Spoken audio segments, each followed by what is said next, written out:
Okay, so welcome to the sixth episode of the Strength Institute podcast. Today I've got Stephanie Roble joining me, who is one half and the helm of the Roble sailing team. And they're currently the number one ranked US sailing team for the 49er FX boat, which is a women's double-handed skiff class. And I'm sure we're going to dive into all that in a little bit. But before we get into everything, I want to run through some of Steph's accolades here. She has won the US Women's Match Racing Championship twice. She has won the US Open Match Racing Championship. She has 2 bronze medals at the Women's Match Racing World Championships, a first and second place at the Women's International Match Racing Series. She's a world champion in the Etchells class, and in 2014 won Rolex Yachtswoman of the Year. Did I miss anything? You made it sound pretty good. It's a pretty good resume to have. Before you started winning all these championships and representing the US, how did you get into sailing? I grew up on a small lake in Wisconsin called Lake Beulah, and my parents signed me up for sailing classes at our local yacht club. And honestly, at first, I actually really hated sailing and wasn't into it at all. And then I eventually started racing and kind of getting more into it with my friends, and eventually I realized that I really like racing and really like winning, and that's what kept me going. So how old were you when you found that sort of competitive streak? I think I was 7 or 8, and I was actually racing with one of our close friends, Katie, together in a boat that's supposed to be only sailed with one person, but we raced the race with the 2 of us because I was so scared. And we ended up winning the race, and I was like, whoa, this is really cool. I like this. I like winning. So that's my first memory of it, and really what fueled my fire to keep going. Oh, that's very cool. And now I know you sailed at college, or university as we call it here, but did you have sort of sailing clubs when you were in high school, or did the high school have sailing teams because there's a lot of inland lakes around Wisconsin, or did it really it was just a fun thing on the weekend and then you concentrated on it more when you went to college? So sailing for me was my number one sport my whole life. My friends in high school call me Carmen Sandiego, where in the world is Steph, because I was always gone and always traveling. So it was always my main sport. And on the side, I was doing a little bit of track, a little bit of cross country, but I could never really keep up with it as much as I wanted to with the sailing. And actually for me, it was unique because my high school didn't have an actual sailing team. But there is high school sailing in the United States, which is actually a really popular thing, and it helps kids get ready for sailing in university. So it's a similar type of sailing. We just didn't have that at my school, and actually we didn't really have it in the Midwest in general, and right now it's actually really growing. So it's a cool opportunity for kids to get involved and continue their sailing career beyond just what they do in their summer sailing. So you didn't have that growing up? You were just sailing through Lake Beulah Yacht Club? Yeah, yep. all by myself. I had a great team around me. It was the Hagers and the Smiths and the Porters and a bunch of our friends from back home, and we had a great team, but I was still by myself in the boat. And so when I did the high school sailing, I was all by myself representing my school, but really just on my own. And yeah, I think that's an interesting part of sailing is when you're young, you have you're often sailing a boat that's single-handed or maybe double-handed, but it requires you to be really independent and really really thinking outside the box on a lot of things, and it's cool. I think it's really cool for young kids to get involved with. Right. Well, what is the difference between single-handed and double-handed for people that don't know anything about sailing? So single-handed is just one person in the boat. It's often a smaller boat. There's a couple of classes in the Olympics that are single-handed, and then double-handed is 2 people in the boat. And again, in the Olympics, there's a couple different classes, but they're all different types of boats. Okay. And then from there, you went to Old Dominion College in Virginia? Mm-hmm. Yeah. And so then in college, they actually have proper sailing teams now for you. So can you tell me a little bit about your sailing going through college? Yeah, college sailing was, again, a huge focus of mine. I would say I was a little bit more focused on sailing in school than I was school itself. So I chose ODU because of the sailing team and the leadership there. And yeah, I was really happy with the college career that I had. And it's amazing to be a part of a team in a college community. I'm sure it's the same with any other sport, but you walk into school and you have this family and this support network, and whether it's, the coaches or your teammates or, athletic advisors. So it was really cool, a really amazing experience. And I was really hungry to get some good results in college sailing, and was really focused on it. I guess a question with the type of sailing that they're doing, a lot of your resume has got to do with match racing, but now the boat you're racing in is fleet racing.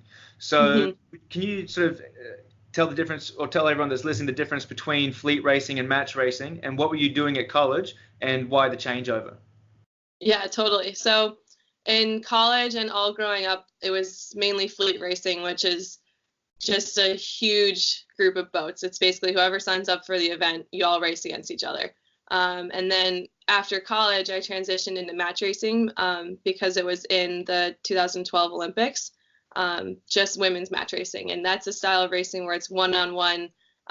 You'll see it in the America's Cup. And basically, it's just using the rules of sailing and the wind and tactics to take out the opponent. Your only focus is beating that other boat. Whereas in fleet racing, you get scored based on your racing. So if you win the race, you get 1 point. If you get 10, you get 10 points. And you race a series and then get an overall score, and low score wins. Whereas match racing is just tournament style, one-on-one, knock people out. So I really like match racing. It's so much fun because of that style where it's just like fight to the death. But fleet racing is really cool too because it's a different mentality of, you really have, it's a marathon. You really have to take it one race at a time and focus on consistency throughout the series. Is there a big difference between the two in terms of how long a competition goes for? So with a fleet, you have a giant fleet. Is it still maybe only 4 or 5 races? Is that the same as a match racing, or are they quite different? It's the actual amount of days is probably similar. In match racing, you'll get more races in because they're shorter races and they just bang them off real quick. Whereas with fleet racing, like for example, here we're doing 3 races a day over 6 days. So a long event, but you kind of, how many races you're going to race each day. Whereas match racing, you could do like 10 races in a day all day long. Well, a lot of racing. Yeah. So right now you're the Rolex sailing team is currently ranked number 1 in the US, and you were explaining to me a bit before that doesn't guarantee you a spot into the Olympic Games coming up in 2020. So you have to qualify the country, and then you have to qualify, I guess, your team or your boat in. And in my head, I was thinking it would be done like a championship series where if you're racing over a whole year's period, whoever has the most wins would go through. But you're saying it's more of you have a trial, and it comes down to that sort of one series before as a selection series? Correct. Yeah, there's a set selection series for us. So we actually have a really big year ahead of us, which is really exciting. First, we have to qualify the country. There was one opportunity to do that last year, and unfortunately, we missed that. We had a pretty rough Worlds last year. But coming up this summer, we're going to be representing the U.S. at the Pan American Games in Peru. And that'll be our continental qualifier where we have to beat the other North American teams in order to earn the North American spot for the games. So our goal this summer is to earn that selection, earn the country spot there. And then we'll get into the trials selection later this summer. And they've restructured it this year so that it's a little bit, or this quad, so that it's a little bit more complicated than past quads. But basically, it'll be just a 2-event series with the boat with the lowest score between the 2 events winning the selection. So first to qualify the country, and then second, we have to qualify ourselves. There's a couple of different ways we can do it, but basically come August, we'll be trying to earn that selection spot until December. Okay, and how many boats are competing? You said it was in Peru where you're trying to qualify the country? Yeah. So how many different boats will be racing in that competition? So it's actually a pretty small fleet, which we were just talking about the strategy for this last night, which actually makes it a little bit harder because there isn't such a high range of points. But so it's only just the Canadians that'll be there. So we basically have to take out the Canadians, which is kind of funny because we're really good at match racing. So it'll be a good battle between us, and we're excited to bring it on. So in a scenario like that, where you have to beat just the Canadian team, even though it's a fleet series, are you going to treat it strictly as a match racing? You're going to try to find that Canadian team and get next to them and beat them the whole time? That's one way to do it. There are specific rules about match racing opponents in a fleet racing scenario, so I'm not sure we're actually allowed to just take them out, but we'll have our eye on them the whole time. And there's actually a lot of other really good teams, like the Brazilians who won the gold medal in 2016. They'll be there. So, our ultimate goal for this whole campaign is to win a medal. And so if we put our focus and energy into just trying to beat one team, we're not going to be the best team that we can be. So we really, our whole goal there will be to win the event. And if we win the event, we'll know we'll get the job done. And so, it's a cool opportunity because we get to race against all these really good teams and put our best out there. And by just trying to take out one team, we're not putting our best out there. So we know, and that's our approach for the whole trials as well. Like, okay, we could focus on taking out the other American teams, but that's really not our goal overall. Our goal is to win a medal, and we want to show up at the World Championship in December and be fighting for the top spot. And if we do that, we know we will win the trials. Right. I guess I wanted to get into your coaching and strategy planning for a race or a series. You have coaches that help guide going into competitions and support staff. How do you structure a strategy plan or execute a strategy plan for training camp and then going into competition? Yeah, so the thing that I love sailing is that it's always different. Each day is always different. In general, what you're signing yourself up for mentally, so that you can kind of budget.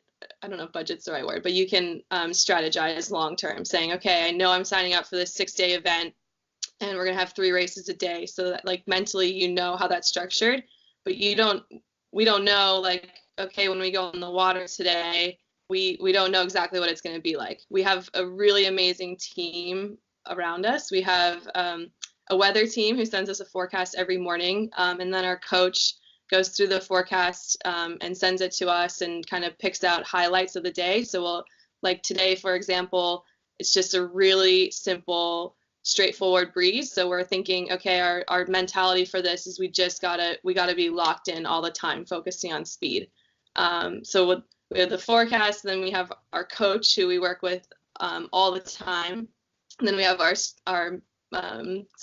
sports psychologists who we work with. We have our physical trainers back home who we work with, and our nutritionists. And, we have a really awesome team around us that we can help cover all the bases for this campaign that we're going through. But yeah, our coach is the one who's here with us hand in hand every day. And she has a lot of experience and really tries to help us set the priorities for the day and for the event as well. Right. And I wanted to sort of touch on this as well. I interviewed a Olympic bobsledder for Australia a few podcasts ago. And cool. Well, bobsled for Australia is not really a primary sport, right? So I was wondering. It really fell onto him and the team to organize coaches, to raise money, to travel for training, to pretty much they had to fund themselves. There was very little assistance from the Australian government. Is sailing a bit more mainstream in the US? Like, are you getting assistance from some sort of sporting commission over there, or does it mainly fall upon you and your team to raise the funds to get these coaches and sports psychologists and nutritionists to help you out? It's a mix of both. We do the majority of our fundraising. We're similar to the bobsledder, that we have a lot on our plates to do a lot of fundraising. And Maggie and I really strive to run a very professional campaign. And we try to not let the financial side of it take over the sailing side. So we try to make good decisions and then say, okay, if we really need something, we'll fundraise for it. We'll figure out a way to make it happen. But so there's a mix of us fundraising, but also the USOC supporting us a little bit. For example, they provide they provide health insurance for us. They provide some performance bonuses to us. We have the opportunity to qualify for some really good funding for them. And they set the bar really high. You know, the USOC has a lot of really good athletes, and so they set the bar high for qualifying for funding. And unfortunately, this past year with our tough worlds, we didn't qualify for funding. The year before, we had funding from them. So it's kind of like, okay, we didn't qualify for funding. Now we got to make up for that in fundraising. But you know, we pay for our coach, our full-time coach, all through fundraising, and we pay for equipment, everything through fundraising. And the financial side of it can be really stressful. And we're really trying hard to compartmentalize everything and say, okay, this is a fundraising chunk of time and this is competition chunk of time. So we're not overlapping the stress at all. Right. Makes sense. I think it's really interesting that you said that you have nutritionists working with you and sports psychologists working with you. With your nutrition, is that more sort of based around giving you the best recovery, or is it like rowing or crew where you have to make a certain weight as well for your boat? I mean, you obviously selling a much bigger boat than a rowing boat, so maybe weight doesn't matter. Or what's the nutrition aspect of it for you? So weight matters a lot in our boat. There isn't like a weigh in that we have to make. It's more like, okay, as our team, what weight do we want to sail at? And I can do this in kilograms. We target to be between 128 and 130 kilos as a team. That's kind of what we found is the average in the fleet. So if we're around there, we know that we'll be similar to the boats around us. So Maggie and I naturally are a little bit lighter than that, so we're always trying to put weight on. So that's something our nutritionist has been helping us a bit with. But she also helps us too with the recovery, which is really important. You know, we're doing 6-day events, and how do we stay properly hydrated? How do we stay, you know, properly fueled up for these marathon of events? And how do we fuel up on the water? You know, like when I'm really excited about racing, like my stomach doesn't want me anything, you know. So how do I fuel up ahead of time to make sure that I can last for 3 races? Whereas Maggie can eat on the water, no problem. So she really helps us tailor our nutrition plans. So yeah, it's been cool to work with her, and she's awesome, super available to us. And yeah, we're just always eating, trying to gain weight. A lot of people are angry at you right now for saying that you can't gain enough weight and you're eating everything that you want to eat. That's good. Do you take sleep into consideration for your recovery? Absolutely. Yeah, sleep is a really big thing for us. And we work with our fitness coach on a biometric diary that we fill out each day. So that records our sleep, and it records our hydration level. It records any stress, records our weight every day. So we can see, like, okay, when we're in a training phase, weight has been dropping, or when we're in regatta mode, maybe you're not averaging enough sleep, and it just helps us get an idea of how things are going. But I would say, you know, we really do try to prioritize sleep and try to be in bed for at least 8 hours a night, sometimes a little more. If it's a long, windy day, you're really exhausted, or, you know, if it's a windy day, coming home and taking a nap after sailing to make sure that we're recovering enough before the next day. Right. Next week you'll have to listen in. I'm doing a podcast with a PhD holder in sleep science and sleeping for performance. So that would be an interesting one as well. All right, so I guess that touches on nutrition and recovery a little bit. What about the training side, your strength and conditioning outside of sailing? So you said you have some guys you work with back when you're, you know, at home base. What does a training session off of the water look like for you?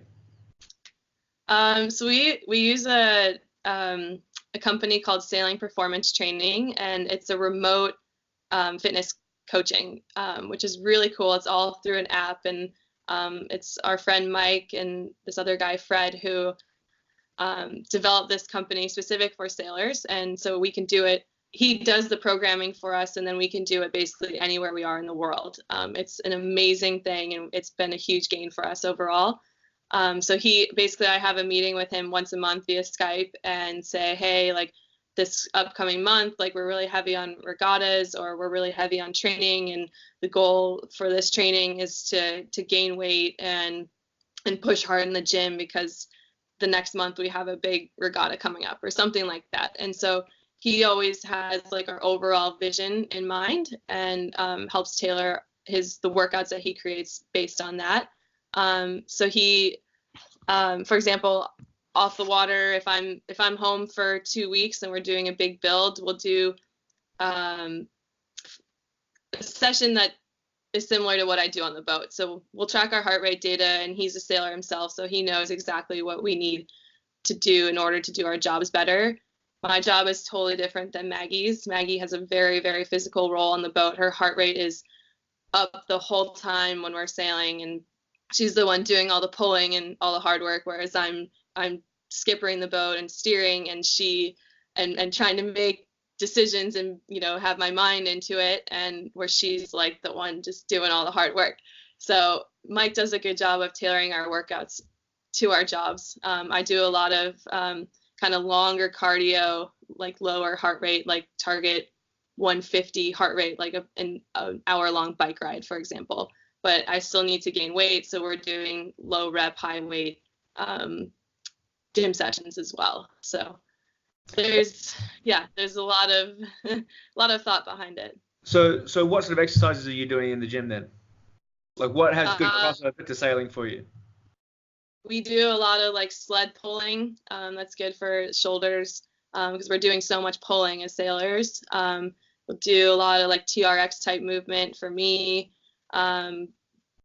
Bench pressing, pull-ups, weighted pull-ups, a lot of single leg deadlift type stuff. I think it's a hard balance because, you know, we're trying to put on weight, but we're also trying to be really agile to get across the boat. So we'll do some agility stuff as well. I do a lot of like ladder training, just trying to get my footwork and up to speed, and then, you know, ankle strength as well is really important so that we're quick across the boat. So a lot of everything. Now I've seen photos of Maggie hanging way out over the side of the boat, and I'll be sure to put some photos up at the bottom as well. Yeah. So do you have to do that as well as the captain? Do you both have to hang way out over the boat? Yeah. So we're both on a trapeze. So we have basically, when we're sailing along, basically only our feet are touching the boat as we hang off the side, and then our bodies are over the water. So we have a harness on, and then we're clipped in, we're hooked in to a line that hangs from the mast. And so that's the trapeze line, and then we're hanging off that trapeze line, and it's a lot of core activation, and also like just really engaging your legs so that you're trying to stand as tall as you can to get as much leverage and riding moment against the boat as you can. Right. Okay. And how long does a typical race last for you? About 30 minutes. So 3 or 4 races a day, 30 minutes. All right. Each. All right. Fair enough. So back to your campaign now, leading into these trials come August, I think you were saying. Mm-hmm. How much are you flying around? You know, how many different competitions do you have to go to sort of stay on this competition pathway to the games? We spend a lot of time on the road. We're about 3 weeks a month on the road. Airbnb loves us because we are always renting different places. It's a huge component of this, and our whole goal is to train against the best people that we can train against. And you know, there's only a couple other teams in the States who are training, and we want to sail against the best. So for the last year, we've been traveling so much to Europe to sail against some really, really good teams, and do a lot of training regattas over here. So yeah, it's been a really travel heavy schedule for us. And Maggie and I were just talking about this the other day. Our summer schedule is insane. We go to Lake Garda, Italy for the month of June, come back for a week, and then we go to Japan for 2.5 weeks, then we come back for a week, and then we go to Peru for 2 weeks, and then we fly straight from Peru to Japan to start our trials, and we're in Japan for like 3.5 weeks, and then we're into September already. So we're constantly on the road. Wow, that's a lot of sailing, a lot of traveling. How do the logistics work in terms of using your boat? Is it a standard boat that these places provide you? Do you have to ship your boat all the way across to these different places every time you want to race? Yeah, so the fleet is one design, which means that in theory everything is the same. So everyone sails basically the same equipment. But you own your equipment. It's really hard to charter or borrow equipment because you don't know exactly what you're getting. It's best to have your own equipment, exactly how everything is set up. So everywhere we go, we ship a boat. So basically for the year, we got our 2 boats ready in Miami, which is our home base. And then we shipped one via container to Europe, and then one is on its way to Japan right now. And they get unloaded there and kind of spend their lives either in Europe or Japan. And in Europe, we have a trailer and van and everything here that goes all throughout Europe to the different competitions. And then Japan, it's only one venue, so luckily it just stays there. But yeah, it's a lot of logistics. That's a big operation. I didn't realize you had to actually to sea container your whole boat over there. Yeah. Yeah, wow. So the class being a 49er, is that 49 feet, or does that have to do with something else? It's 4.9 meters. 4.9 meters long. Okay. Okay, so your boat's about 15 feet long. The sail size, do they have to be standard as well? I know that, for example, in other sports like windsurfing, I mean, it's really up to, I think, the competitor if they want to try to get a bigger sail if there's not enough breeze, or a smaller sail to hunker down and really attack, aggressive conditions. Do you have the same choices, or does everyone have to use the stock standard gear? Everyone uses stock standard gear. You have to buy your gear through an official 49er dealer. So it's all the same in theory, which I keep saying because it's all handmade, so there are like little differences between the gear and our masks, for example. They're carbon fiber masks, but there are differences between them. So that's another element to this whole campaign that we pay a lot of attention to, especially when we're trying to find just those little gains. We're buying a couple different masks, and then we do what we call a bend test to see how the mast reacts when weight is put on it, to see how like stiff or soft the mast is. So we have a couple different masts, and then you put it up and you sail with it, and you're like, oh, okay, I really like this mast, or I'm not sure I really like this one, or this one has a manufacturing deficiency somewhere. And so we're always looking for little gains with our equipment. You can kind of like get down a little bit of a rabbit hole just like looking for perfect equipment when, like, if you can't get off the starting line, your mass doesn't matter as much. So we're always doing it as a side project, but the main focus is sailing. So yeah, the sails are all the same, mats are all the same, but we do find differences in them, and so we try to pick what's best for us. And is that mainly by feel? You're sort of feeling this feels better for me when I'm sailing it, or do you know, hey, if this mast has more bend, we'll get an advantage from there? So is there sort of something that you're looking for, or is it all just on how it feels on the water?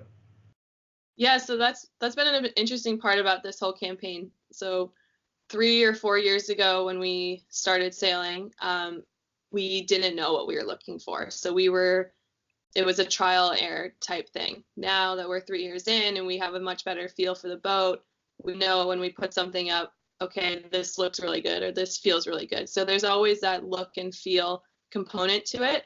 But we also use cameras and some computer programs to help us make the decisions. For example, we can take a photo of the sail and then run a scanning software on it that helps us understand like the depth of the sail and the overall shape of it. So that'll help us make decisions on the equipment. Again, it's all one design, so you're not really seeing like huge differences. You're just seeing little differences between the stuff, and little things can add up. So we're always trying to look for that little bit of a gain. looking for those half percenters to get the edge. It's good. It's important. If when you're competing at that top level, those half percenters make a difference. Exactly. I think that's basically everything that I had written down here that I wanted to ask you about. And we already covered what's next for you. We have a lot of competitions until August, and then trials, and then hopefully qualifying for that US Olympic team. Yeah, totally. And we'll actually be down in Australia in February of 2020. So we'll be in Geelong, I think it's called. Yep, Geelong. Yep. Yeah, so we'll be down there for our World Championship in 2020. What I'll do is I'll link your website to anyone that wants to follow along or support at the bottom of all the podcasts and YouTube things. And I'm pretty sure the video's been a little bit in and out, but the audio I think should be pretty good. So hopefully everyone gets a good listen in today. Alrighty, so thanks very much, Steph, for coming onto the podcast. I really appreciate it. I'm sure everyone's going to enjoy listening about how a campaign to try to get into the Olympics works in sailing. And is there anyone that you wanted to give a shout out to before I leave you? I'd really love to give a shout out to my teammate Maggie, who can't be here today, but she's the best. I feel really lucky to have her by my side during this campaign. I'd also like to give a big shout out to my mom, who helps keep the wheels on the bus with our campaign. She's the one working behind the scenes to do a lot of the stuff and help us out so much. So really big thank you to her, and then also to everyone on our team and in our bubble who help us get where we're at. Great. It does take a team, by the sounds of it. Yes, it really does, and we're really lucky to have the team that we have. Fantastic. Well, that's great. And once again, I will put all of Steph and Team Rolex Sailing's information in the bottom of the podcast, so you can follow along and support if you want to. Thanks very much, and I'll talk to you later. Sounds good. Go USA.